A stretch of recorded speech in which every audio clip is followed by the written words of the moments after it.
Jadi dengan bekerja itu kita ini semakin terasah. Dengan bekerja kita semakin nambah pengalaman. Dengan bekerja semakin luas wawasan kita, sehingga diri kita berkembang, kepribadian kita berubah, dan lain sebagainya. Jadi fungsi kerja yang ketiga adalah fungsi pengembangan diri. Jadi ya ringkasnya 3 ini makna kerja itu.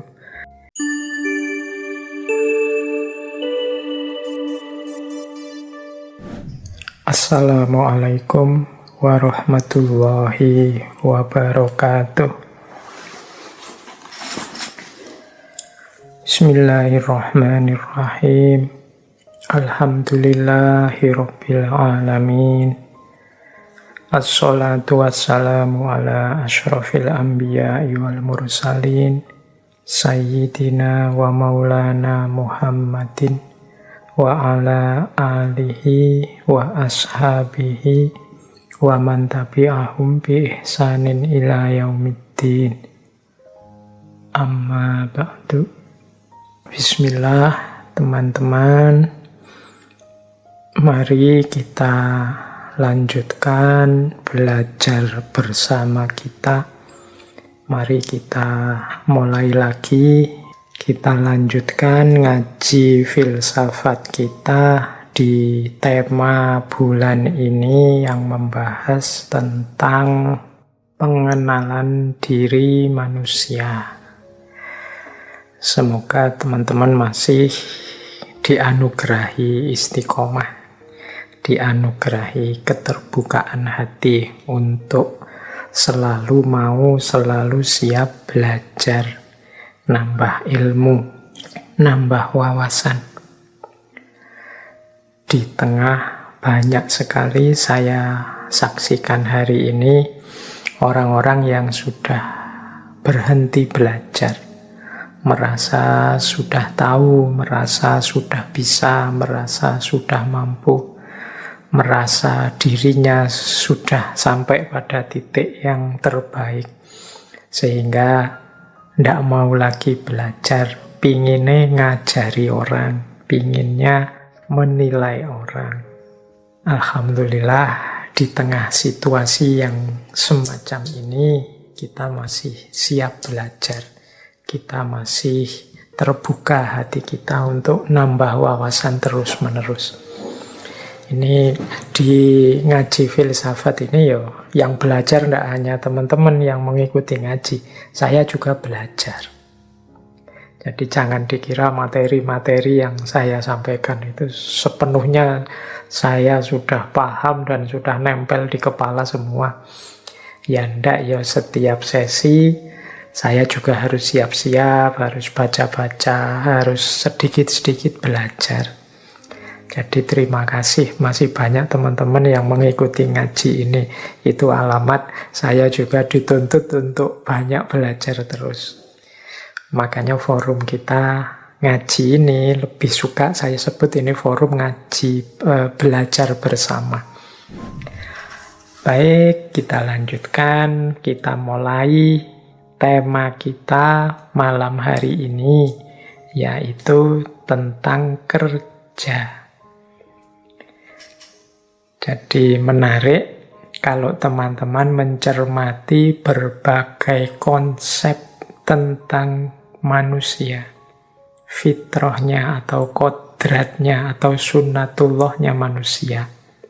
Di antara banyak konsep tentang manusia itu, kalau di filsafat dikenal istilah homo faber. Homo faber itu artinya makhluk yang bekerja. Manusia itu adalah sosok yang bekerja. Ini saya tampilkan di slide itu beberapa identitas kodrati manusia yang banyak dibahas dalam kajian-kajian tentang manusia atau filsafat manusia. Dalam cermatan saya itu bisa dikategori dalam 4 klaster fitrahnya manusia itu. Yang pertama adalah manusia itu adalah makhluk yang rasional, animal rasional. Kadang-kadang disebut sebagai makhluk yang intelek, punya intelijensi. Tidak persis sama dengan makhluk-makhluk yang lain. Ini anugerah luar biasa dari Allah pada manusia. Itu identitas pertama ini, makhluk yang intelek. Di bagian makhluk intelek ini, manusia itu sering disebut yang pertama sebagai Homo sapiens.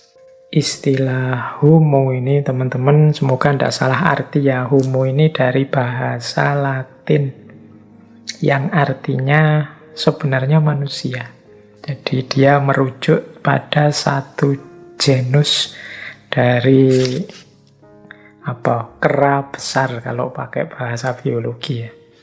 Yang salah satu genusnya itu ya manusia. Nah ini kalau dalam bahasa Latin disebut homo.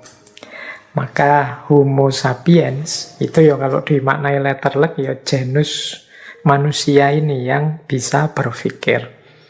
Atau kadang-kadang mudahnya ya diterjemahkan saja bahwa manusia itu makhluk yang berpikir. Berbeda dengan makhluk-makhluk yang lain. Nah ini salah satu fitrah atau kodratnya manusia, bahwa dia adalah makhluk yang berpikir. Kadang-kadang diterjemahkan pakai animal rasional. Jadi tidak hanya makhluk, tapi dia ini binatang yang berpikir. Baik, kalau ini buku-bukunya banyak yang menjelaskan betapa manusia itu dia punya penciri utama yaitu berpikir. Yang kedua, bagian dari manusia sebagai makhluk intelek adalah namanya Homo mensura. Homo mensura itu istilah ini sebenarnya satu konsep yang dikemukakan seorang filosof Yunani namanya Protagoras. Homo mensura itu makna letterleknya manusia adalah makhluk yang menilai, makhluk penilai. Maksudnya bukan kok seperti dosen-dosen atau guru-guru membeli nilai muridnya. Maksudnya manusia itu adalah yang menetapkan semua standar-standar nilai dalam hidup ini. Manusia itu dalam hidupnya selalu memberi nilai, apakah itu kebenaran, keadilan, hukum, dan lain sebagainya. Sumber nilai mungkin bisa dari mana-mana, tapi yang memutuskan dan menetapkan nilai itu ya manusia. Jadi kita ini kan selalu kalau melihat apa-apa itu tidak pernah berhenti menilai. Ini namanya homo mensura. Oh, itu baik. Kalau ini tidak masuk akal. Oh, kalau yang itu ya masuk akal sih, tapi tidak pantas begitu itu. Itu namanya menilai. Kita tiap hari kan dalam hidup ini serba menilai. Tidak pernah atau jarang berhenti hanya pada data dari panca indera. Kita seringkali menilai. Makan pun ya kita nilai ini enak, ini tidak enak. Ini terlalu Ini adalah jauh, cerita tentang wanita cantik yang hidup dalam kemiskinan. Berkhayal, ngawur itu. Oh, kalau kita selalu menilai. Itulah hakikat manusia sebagai makhluk intelek yang kedua. Yang ketiga ada istilah Homo racentis. Homo racentis ini manusia sebagai makhluk yang merasa, punya perasaan. Jadi di antara khasnya manusia itu dia punya kepekaan rasa. Nah ini namanya Homo racentis. Ya nanti mungkin lain waktu kita jelaskan detail ya aspek homo ini, penciri kodrat manusia. Ini belum sempat kita jelaskan dulu di ngaji filsafat waktu kita membahas tentang fitrah.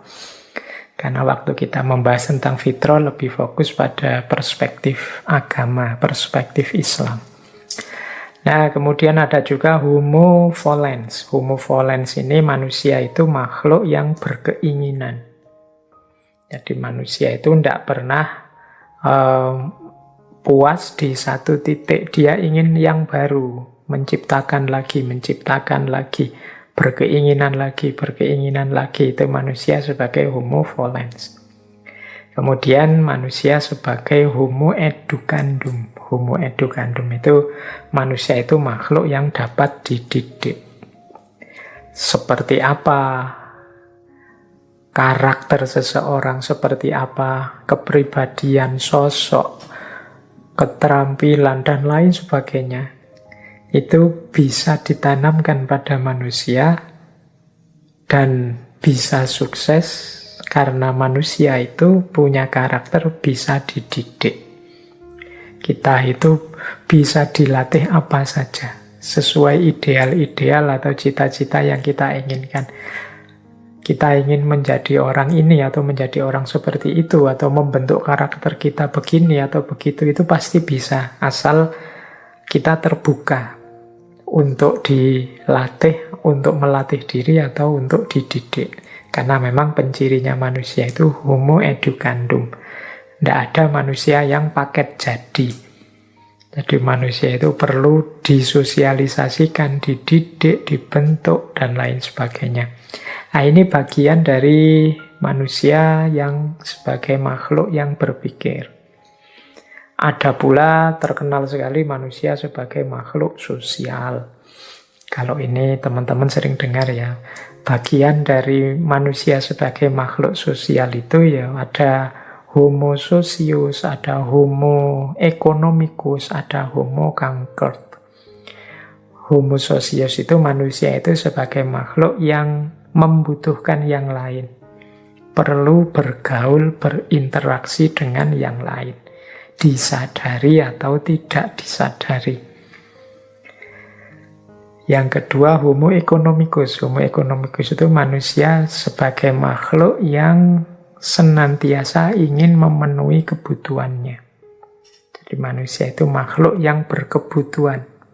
Baik kebutuhan yang sifatnya asali maupun kebutuhan yang memang diciptakan sendiri sesuai keinginan-keinginan tadi. Sesuai homo volens tadi. Ingin ini, ingin itu bisa bertambah terus kalau manusia. Kalau hewan kan insting saja. Makan sudah kenyang ya sudah. Kalau manusia tidak cukup hanya itu. Dia bisa menetapkan sendiri, oh saya butuh ini, butuh itu. Karena manusia homo economicus. Kemudian homo conquered. Manusia itu makhluk yang mampu beradaptasi. Jadi kalau teman-teman mencermati ya betapa beragamnya hidup ini. Misalnya ada yang sangat kaya, ada yang sangat miskin, ada yang begitu gembira hidupnya, ada yang mendapat ujian sangat berat. Dulu kita sempat dijajah 350 tahun katanya oleh Belanda. Itu pun ternyata ya tidak kiamat. Kita tetap bisa beradaptasi. Karena memang di antara kekhususan fitrah manusia itu kemampuannya beradaptasi. Menghadapi situasi apapun, kemampuannya untuk survive. Nah ini makhluk sosial. Ada lagi sering juga kita dengar manusia itu sebagai makhluk Tuhan, ciptaan Tuhan. Nah ini kalau di filsafat ada dua homo. Yang pertama homo viator dan yang kedua homo religius. Homo viator itu manusia itu makhluk yang senantiasa mencari jati diri. Siapa aku? Hakikat hidupku ini apa? Makna kehadiranku di muka bumi ini apa? Seperti sering kita lakukan di ngaji filsafat, termasuk bulan ini. Itu hakikatnya ya dorongan fitrah kita sebagai manusia yang berciri homo viator. Makhluk yang mencari jati diri. Pergumulan filosofis sejak zaman Yunani sampai zaman posmo kontemporer hari ini kan mudahnya adalah kisah manusia yang berusaha memahami diri, mencari jati dirinya. Nah itu menunjukkan bagaimana manusia itu homo viator. Yang kedua homo religius. Jadi Ini mungkin sering kita dengar ya, bahwa manusia itu ada dorongan fitrah dalam dirinya untuk beragama atau bertuhan. Karena dia punya penciri homo religius. Nah, ini mungkin dulu pernah kita jelaskan di beberapa sesi filsafat ketuhanan. Bagaimana hakikat religiusitas manusia. Bagaimana dorongan-dorongan untuk beragama, untuk bertuhan. Nah, yang terakhir, ini yang kita angkat malam hari ini, yaitu manusia itu makhluk yang bekerja. Dan ini termaktub dalam 3 pencirinya, yaitu homo mechanicus, homo faber, yang tadi saya singgung sebentar, malam hari ini akan banyak kita ulas homo faber ini, dan yang ketiga homo ludens. Jadi manusia adalah makhluk yang bermain. Jadi manusia itu makhluk yang beraktivitas, yang cirinya apa? Homo mechanicus. Geraknya manusia itu teratur, ada polanya, sehingga bisa diprediksi, tidak acak. Itu namanya homo mechanicus. Teman-teman boleh memahami ritme mekanika hidupnya masing-masing. Kadang-kadang kita menyebutnya ya apa-apa itu tindakan manusia itu ada algoritmanya, kalau pakai bahasa hari ini ya. Itu sebagian dari homo mechanicus kalau hubungannya dengan manusia. Jadi karena manusia itu makhluk yang bergeraknya teratur, bisa dibaca polanya. Nah, yang kedua homo faber. Nah, ini yang nanti kita bahas ya. Homo faber itu manusia itu makhluk yang berkarya atau bekerja. Yang ketiga homo ludens. Kalau homo ludens ini manusia makhluk yang bermain. Ini teman-teman boleh mengulang lagi, membuka ngaji filsafat ketika kita menjelaskan tentang permainan. Nah, itu tema homo ludens. Jadi kalau mau dirinci yang sudah kita bahas itu kelihatannya homo ludens, homo faber. Kalau homo sapien mungkin bagian dari berpikir kritis, berpikir kreatif dan lain sebagainya. Kemudian mungkin homo religius itu banyak kita ungkap di sesi-sesi ketika kita membahas agama.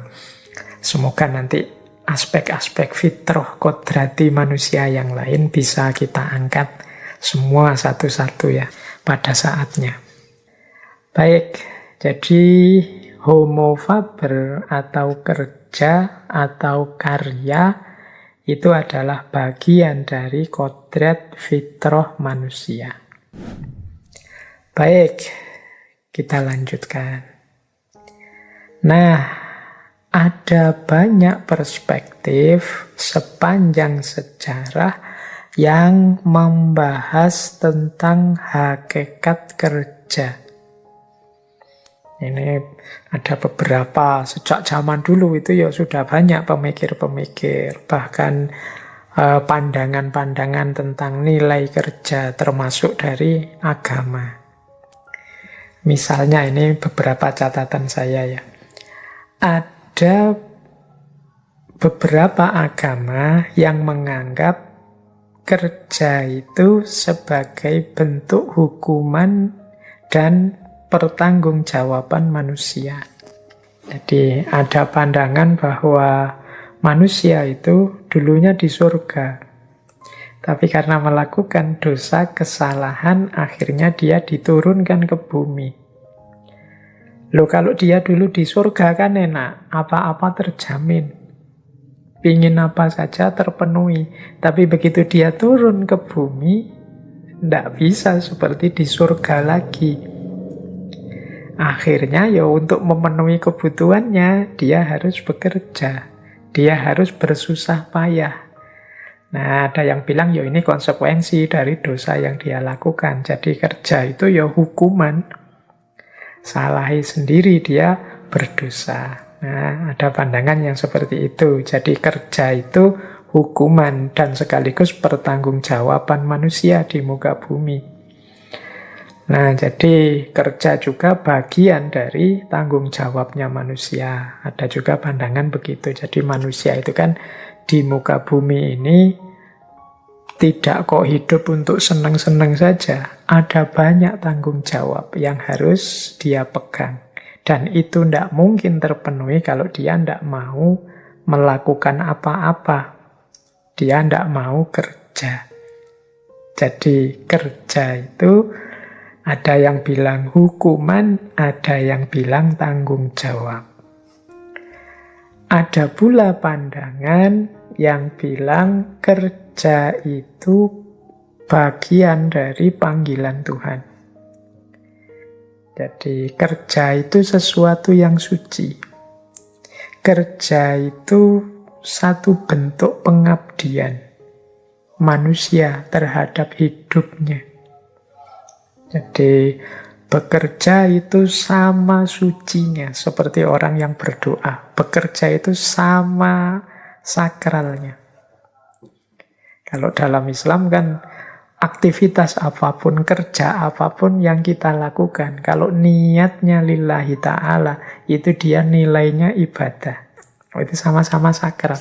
Ada banyak cerita kalau teman-teman mungkin pernah mendengar atau membaca hadis yang menceritakan bagaimana Rasulullah mengkritik, mengingatkan sahabat yang hidupnya untuk ibadah terus, tidak mau kerja.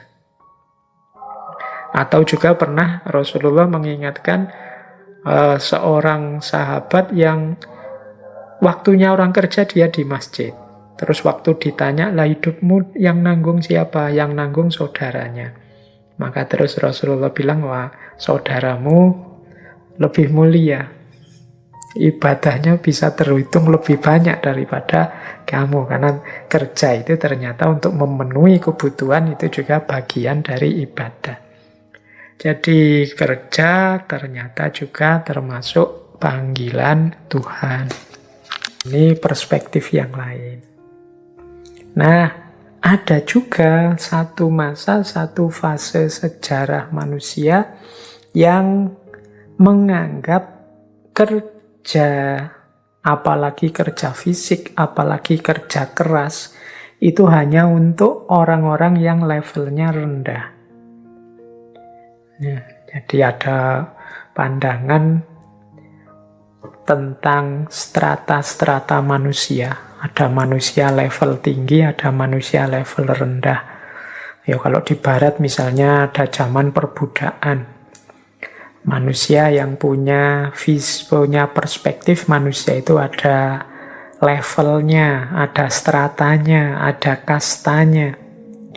Nah, kerja-kerja kasar, kerja-kerja fisik itu jatahnya level rendah. Kalau yang level tinggi itu tugasnya dia merentah saja, tidak pantas dia kerja keras, dia tugasnya mikir saja, mengambil kebijakan, merentah. Yang kerja keras itu yang orang-orang level rendah. Jadi ada babak sejarah manusia yang punya pandangan seperti itu. Jadi macam-macam ternyata perspektif tentang kerja ini.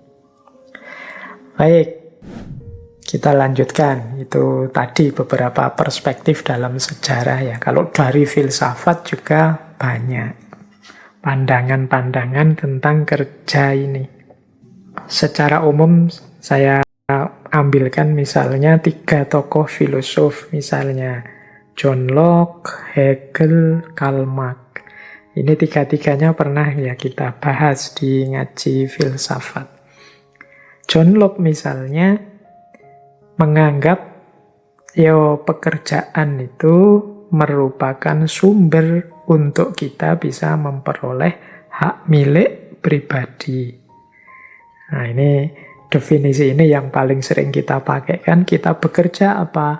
Untuk memperoleh sesuatu. Untuk mendapatkan sesuatu. Ini berarti kita mengikuti perspektifnya John Locke. Ada yang lebih dalam, Hegel. Kalau menurut Hegel, pekerjaan itu membawa manusia menemukan dan mengaktualisasi dirinya. Jadi dengan bekerja, manusia itu menyadari nilai penting dirinya. Dengan bekerja, manusia itu mengaktualkan dirinya. Ternyata aku ini bisa, ternyata aku ini sesuatu loh, ternyata aku ini mampu loh. Nah itu, kalau seperti itu perspektifnya Hegel. Jadi menurut Hegel, pekerjaan itu membawa manusia menemukan, mengaktualkan dirinya. Ada Karl Marx. Kalau menurut Karl Marx lebih jauh lagi. Tidak hanya pekerjaan itu, tidak hanya untuk manusia memahami atau menemukan dirinya. Tapi pekerjaan itu adalah jalan manusia untuk menciptakan dirinya. Untuk menunjukkan eksistensinya pada yang lain. Dengan kerja, dia dianggap bernilai. Sehingga diakui oleh masyarakatnya. Dia dianggap sebagai orang yang berguna oleh masyarakatnya. Nah ini perspektifnya Karl Marx. Jadi para filosof juga ternyata beda-beda cara membahas kerja. Tapi ya semuanya menganggap kerja itu penting. Jadi kalau mau dirangkum tentang fungsi-fungsi kerja tadi, gaya John Locke, gaya Hegel, gaya Karl Marx. Yang pertama, seperti gaya John Locke tadi, kerja itu punya fungsi reproduksi material. Jadi dengan bekerja, manusia memenuhi kebutuhannya. Dia mereproduksi fasilitas alam semesta yang ada di sekelilingnya, dia mampu mengolahnya untuk memenuhi kebutuhannya. Itu fungsi kerja. Jadi kerja itu kan misalnya ada pasir, ada batu bata, ada apa.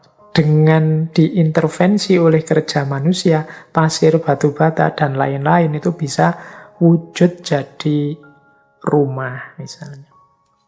Jadi ini namanya reproduksi material. Kerja yang kita lakukan itu arahnya untuk memenuhi kebutuhan-kebutuhan kita di semua levelnya. Ini persis seperti pandangannya John Locke tadi. Nah, yang kedua namanya fungsi integrasi sosial. Jadi ini nanti ada hubungannya dengan pandangannya Karl Marx tadi ya. Kerja itu punya fungsi integrasi sosial. Dengan bekerja, seseorang diakui sebagai bagian dari anggota masyarakat. Dengan bekerja, dia mendapatkan status di tengah masyarakat. Dia menjadi orang yang dipandang berguna. Karena dia mampu sesuatu, dia bisa sesuatu, dia bisa diajak kerjasama. Dia bukan beban, tapi dia yang meringankan kehidupan sosial. Nah ini namanya fungsi integrasi sosial. Jadi kalau kita ingin masuk di tengah komunitas sosial, ya ketika masyarakat tahu kemampuan-kemampuan kita, mereka lebih mudah menerima. Nah, jadi kerja pada akhirnya menyadarkan kita pada integrasi sosial. Kita mendapatkan status di tengah masyarakat. Nah, yang ketiga, fungsi kerja, ini seperti Hegel tadi. Ini kerja itu punya fungsi pengenalan diri dan pengembangan diri. Jadi dengan bekerja itu kita ini semakin terasah. Dengan bekerja kita semakin nambah pengalaman. Dengan bekerja semakin luas wawasan kita. Sehingga diri kita berkembang. Kepribadian kita berubah dan lain sebagainya. Jadi fungsi kerja yang ketiga adalah fungsi pengembangan diri. Jadi, ya ringkasnya 3 ini makna kerja itu. Reproduksi material, jadi kerja itu berfungsi memenuhi kebutuhan kita. Yang kedua, integrasi sosial. Dengan kerja kita bisa masuk dan mendapatkan status atau pengakuan di tengah masyarakat. Yang ketiga, pengembangan diri. Dengan bekerja, kita juga bisa membentuk diri kita secara kreatif seperti yang kita inginkan. Semoga teman-teman bisa menangkapnya. Paling tidak ada 3 makna tentang fungsi-fungsi kerja. Pentingnya kerja ini dalam hidup kita.